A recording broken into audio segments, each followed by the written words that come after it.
Bacho, asidala iba hinsabasi kana oijano. Ino, ayu khangde. Asibu kana oijano. He hinsaba, nang kanano. Ichi walin thugi manakta chansala kana salo.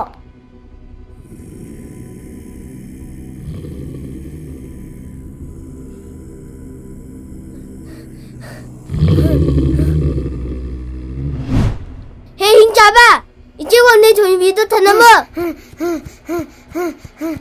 Itaw Keimi, matam manghanba kanade. Lao, wanglen thoibigi khungul lirurasi. Iseng chauba, panthoiba, nakhoi ani mafam asida lengdana leiramuko.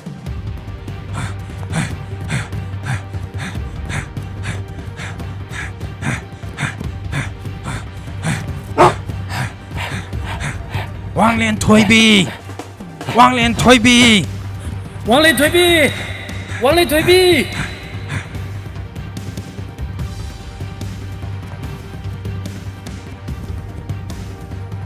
Wanglen thoibi.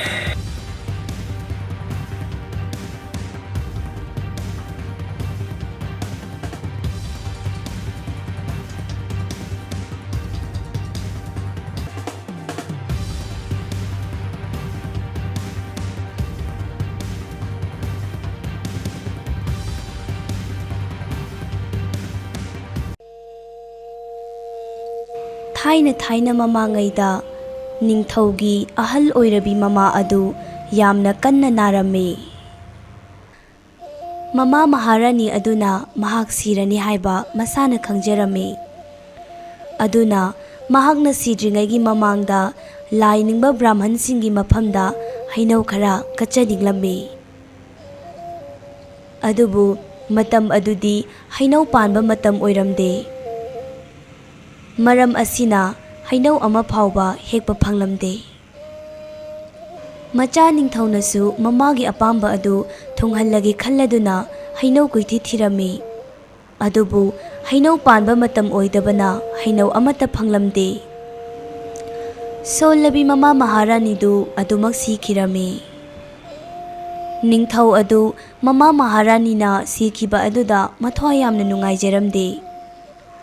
Mama Maharani na siramdaida Brahman singda hainau kachaningi hairamlaga katpa phangkhidaba aduda ningthau adu mathwa yamna nungaijaramde. Madudagi ningthau aduna Brahman singbu kauduna asumna hairami. He Brahman sing, aina ngasi nakhoi bu kauriba asi aigi imana hinglingai matamda Brahman nakhoida hainau khara kachaninglami. Adubu matam masi hainau panba matam oidabana aigi ima Maharani gi ningjaba adu thungkhidre. Maram asina imagi thawaina penbinaba nakhoigi apamba posak ama hairo ai imagi mahut sinduna nakhoida kacharagi haina hairaklami. Ningthaugi wadu tabada Brahman sing adugi manungdagi Brahman lamana asumna hairai.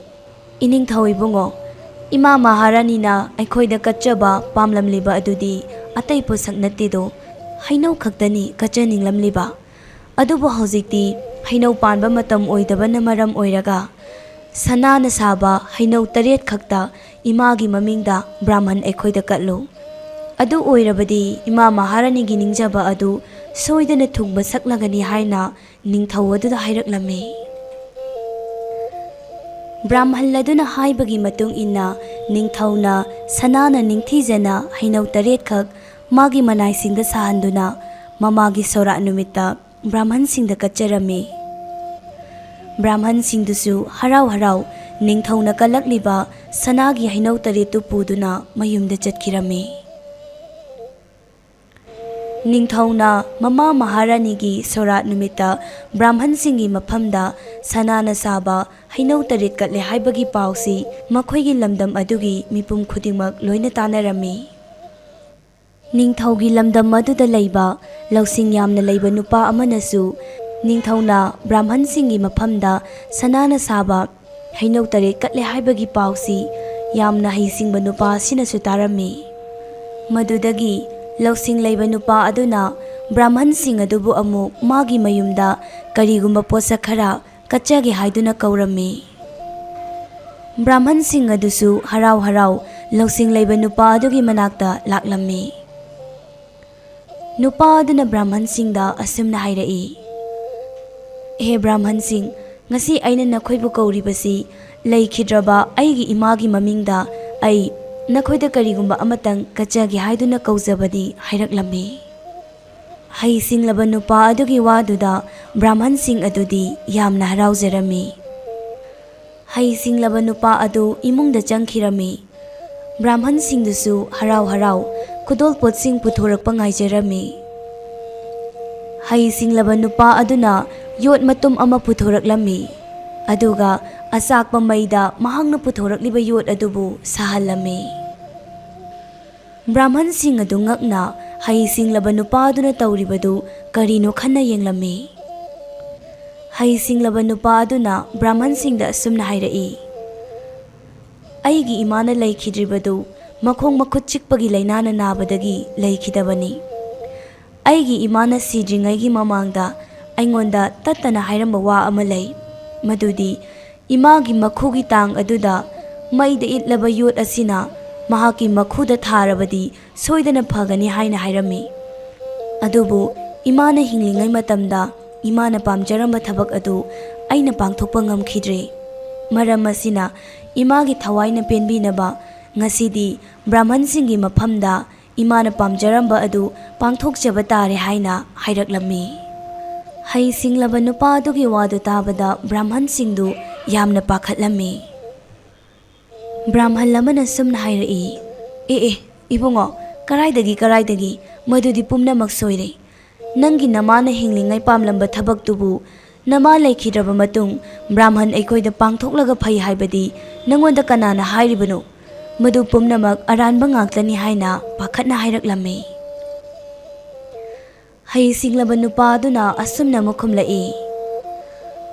Aduga karigino Brahmansingna ining thaugi mama Maharani ni hinglingai pamlamba thabaktu ima Maharani na laikhidraba matung nakhoida karigi sanana saba hainau taret kalhalibano. Hainau sing adu yamna thuna ingoda pirau natrabadi nakhoi loina aina pairiba yot asina nakhuda kanthatlagani haina kihallammi. Hai singlaba nupa aduna adumna kihalaklabadudadi Brahmansing adu pakhatladuna ningthaudagi lauruba sanana saba hainau taret adu hai singlaba nupa aduda pithokirammi. Asumna Brahmansing adu ningthaugi manakta muklakle. Aduga hai singlaba nupa aduna ningthauna aikoida kalakpa hainausing adu loina laubikre haina wakatlammi. Wahaidu tabada ningthaudu yamna sauninglammi. Madudagi ningthauna hai singlaba nupa adubu konungda kaukhatlammi. Aduga yamna sauna ningthau aduna thina chairammi. Nangna sanagi hainausing adubu pamlabadi Brahmansingdagi munduna laugadabagi mahutta nangna ningthau aingonda phajana haijarabadi aina nangi sanalupa pibirambasu yabani. Adubu nangna Brahmansingdagi sanana saba hainau adu munbirabanina ningthau aigi ahakpa chairak adu nangna phangba tabani haina sauna chairaklammi. He ningthau nanai aibu ngakpiyu. Nanaina tawjariba thabak adu sanana saba hainau adubu yamna pamlubagi nampu saphuda munba nate. Brahmansing asida anauba para ama tambirage khanduna nanaina hainausing adubu laujabani lana laubiganu haina hairaklammi. Ningthau aduna sauna nangna Brahmansingda kari karamba para tambigadoribano haina hanglaklammi. Madudagi hai singlaba nupa aduna thaugalon bebar ka loinana ningthau aduda sumna hairaklammi. Iningthau ibungo, iningthaugi ima Maharani na hinglingai matamda pamjaramba thabak adudi sumna tangi hainau khara khatang Brahmansingda kachaba adu pamjarambani. Adubu Brahmansing aduna ahenba pambadagi ningthaugi maphamda oidaba ngangduna sanana saba hainau tare katlo haina minamba ngangle. Brahmansing aduna minamba ngangliba aduda iningthauna thajaraduna sanana saba hainau taret Brahmansingi maphamda katpire. Adu oirabadi iningthaugi imana pamjaramba thabak adu Brahmansingna pangthokpagi matung ina nanai aihaksu aigi imana pamjaramba adu Brahmansing asida pangthokjaba khaktani. Iningthaudagi sanana saba hainau taret aduna laubiraga ꯑꯗꯨꯒ ꯀꯔꯤꯒꯤ ꯅꯅꯥꯏ ꯑꯩꯒꯤ ꯏꯃꯥꯅ ꯄꯥꯝꯖꯔꯝꯕ ꯊꯕꯛ ꯑꯗꯨ ꯃꯈꯣꯏꯗ ꯄꯥꯡꯊꯣꯛꯀꯦ ꯍꯥꯏꯕ ꯃꯇꯝꯗ ꯀꯔꯤꯒꯤ ꯌꯥꯗ꯭ꯔꯤꯕꯅꯣ ꯍꯥꯏꯅ ꯍꯩꯁꯤꯡꯂꯕ ꯅꯨꯄꯥ ꯑꯗꯨꯅ ꯅꯤꯡꯊꯧꯗ ꯍꯪꯀꯠꯂꯝꯃꯤ꯫ ꯍꯩꯁꯤꯡꯂꯕ ꯅꯨꯄꯥ ꯑꯗꯨꯒꯤ ꯋꯥꯗꯨꯗ ꯅꯤꯡꯊꯧ ꯑꯗꯨ ꯌꯥꯝꯅ ꯉꯛꯂꯝꯃꯤ꯫ ꯃꯗꯨꯗꯒꯤ ꯍꯩꯁꯤꯡꯂꯕ ꯅꯨꯄꯥ ꯑꯗꯨꯅ ꯑꯁꯨꯝꯅ ꯑꯃꯨꯛ ꯍꯥꯏꯔꯛꯏ, ꯏꯅꯤꯡꯊꯧꯅ ꯕ꯭ꯔꯥꯍ꯭ꯃꯟꯁꯤꯡ ꯑꯁꯤꯗ ꯑꯆꯨꯝ ꯑꯔꯥꯜ ꯑꯗꯨ ꯋꯥꯍꯪ ꯄꯥꯎꯍꯪ ꯇꯧꯕꯤꯗꯨꯅ ꯑꯃꯨꯛꯇ ꯊꯤꯗꯣꯛꯄꯤꯌꯨ꯫ ꯃꯈꯣꯏꯅ ꯏꯅꯤꯡꯊꯧꯗ ꯂꯧꯅꯝ ꯇꯧꯗꯨꯅ ꯁꯅꯥꯅ ꯁꯥꯕ ꯍꯩꯅꯧ ꯇꯔꯦꯠ ꯑꯗꯨꯕꯨ ꯀꯠꯍꯟꯕꯅꯤ ꯍꯥꯏꯅ ꯍꯥꯏꯔꯛꯂꯝꯃꯤ꯫ ꯃꯗꯨꯗꯒꯤ ꯅꯤꯡꯊꯧ ꯑꯗꯨꯅ ꯕ꯭ꯔꯥꯍ꯭ꯃꯟꯁꯤꯡ ꯑꯗꯨꯗ ꯃꯍꯥꯛꯅ ꯍꯥꯏꯔꯤꯕꯁꯤ ꯑꯆꯨꯝꯕ꯭ꯔꯥ ꯍꯥꯏꯅ ꯍꯪꯂꯝꯃꯤ꯫ ꯕ꯭ꯔꯥꯍ꯭ꯃꯟꯁꯤꯡ ꯑꯗꯨꯁꯨ ꯅꯤꯡꯊꯧ ꯑꯗꯨꯅ ꯑꯗꯨꯝꯅ ꯍꯪꯂꯛꯂꯕꯗꯗꯤ ꯑꯣꯏꯗꯕ ꯉꯥꯡꯕ ꯑꯗꯨ ꯌꯥꯗ꯭ꯔꯕꯅꯤꯅ ꯀꯤꯔꯗꯨꯅ ꯑꯁꯦꯡꯕꯗꯨ ꯍꯥꯏꯗꯣꯔꯛꯂꯝꯃꯤ꯫ ꯃꯥꯅꯤ ꯏꯅꯤꯡꯊꯧ, ꯑꯩꯈꯣꯏꯅ ꯑꯍꯦꯟꯕ ꯄꯥꯝꯂꯨꯕꯗꯒꯤ ꯏꯅꯤꯡꯊꯧꯒꯤ ꯃꯐꯝꯗ ꯑꯣꯏꯗꯕ ꯉꯥꯡꯂꯨꯔꯦ꯫ ꯏꯅꯤꯡꯊꯧꯒꯤ ꯏꯃꯥꯅ ꯍꯤꯡꯂꯤꯉꯩꯗ ꯄꯥꯝꯖꯔꯝꯕ ꯊꯕꯛ ꯑꯗꯨ ꯂꯩꯈꯤꯗ꯭ꯔꯕ ꯃꯇꯨꯡꯗ ꯕ꯭ꯔꯥꯍ꯭ꯃꯟꯁꯤꯡ ꯑꯩꯈꯣꯏꯗ ꯇꯁꯦꯡꯕ ꯑꯁꯦꯡꯕ ꯍꯩꯅꯧ ꯑꯗꯨꯕꯨ ꯀꯠꯂꯒꯅ ꯍꯦꯟꯅ ꯃꯍꯩ ꯐꯪꯒꯅꯤ꯫ ꯑꯗꯨꯕꯨ ꯑꯩꯈꯣꯏꯅ ꯑꯍꯦꯟꯕ ꯄꯥꯝꯂꯨꯕꯅ ꯁꯅꯥꯅ ꯁꯥꯕ ꯍꯩꯅꯧ ꯇꯔꯦꯠ ꯀꯠꯂꯣ ꯍꯥꯏꯅ ꯏꯅꯤꯡꯊꯧꯗ ꯑꯣꯏꯗꯕ ꯉꯥꯡꯂꯨꯕꯅꯤ꯫ ꯑꯩꯈꯣই ꯌꯥꯝꯅ ꯁꯣꯏꯈ꯭ꯔꯦ, ꯑꯩꯈꯣꯏꯒꯤ ꯏꯔꯥꯜ ꯑꯁꯤꯕꯨ ꯑꯃꯨꯛꯇ ꯉꯥꯛꯄꯤꯌꯨ ꯍꯥꯏꯅ ꯍꯥꯏꯔꯛꯂꯝꯃꯤ꯫ ꯃꯗꯨꯗꯒꯤ ꯅꯤꯡꯊꯧ ꯑꯗꯨꯅ ꯁꯥꯎꯔꯗꯨꯅ ꯑꯣꯏꯗꯕ ꯉꯥꯡꯕ ꯕ꯭ꯔꯥꯍ꯭ꯃꯟꯁꯤꯡ ꯑꯗꯨꯗꯒꯤ ꯃꯍꯥꯛꯅ ꯄꯤꯈꯤꯕ ꯁꯅꯥꯅ ꯁꯥꯕ ꯍꯩꯅꯧ ꯇꯔꯦꯠ ꯑꯗꯨ ꯂꯧꯔꯦ꯫ ꯑꯗꯨꯒ ꯉꯁꯥꯏꯒꯤ ꯍꯩꯁꯤꯡꯂꯕ ꯅꯨꯄꯥ ꯑꯗꯨꯗ ꯁꯅꯥꯅ ꯁꯥꯕ ꯍꯩꯅꯧ ꯇꯔꯦꯠ ꯑꯗꯨ ꯃꯍꯥꯛꯅ ꯃꯅꯥ ꯃꯊꯨꯝ ꯑꯣꯏꯅ ꯄꯤꯈꯤꯔꯝꯃꯤ꯫ ꯑꯣꯏꯗꯕ ꯉꯥꯡꯂꯨꯕ, ꯃꯔꯥꯜ ꯂꯩꯔꯕ ꯑꯍꯦꯟꯕꯗ ꯄꯥꯝꯕ ꯕ꯭ꯔꯥꯍ꯭ꯃꯟꯁꯤꯡ ꯑꯗꯨꯒꯤ ꯃꯐꯝꯗꯗꯤ ꯅꯤꯡꯊꯧꯅ ꯑꯍꯛꯄ ꯆꯩꯔꯥꯛ ꯑꯣꯏꯅ ꯄꯤꯈꯤꯔꯝꯃꯤ꯫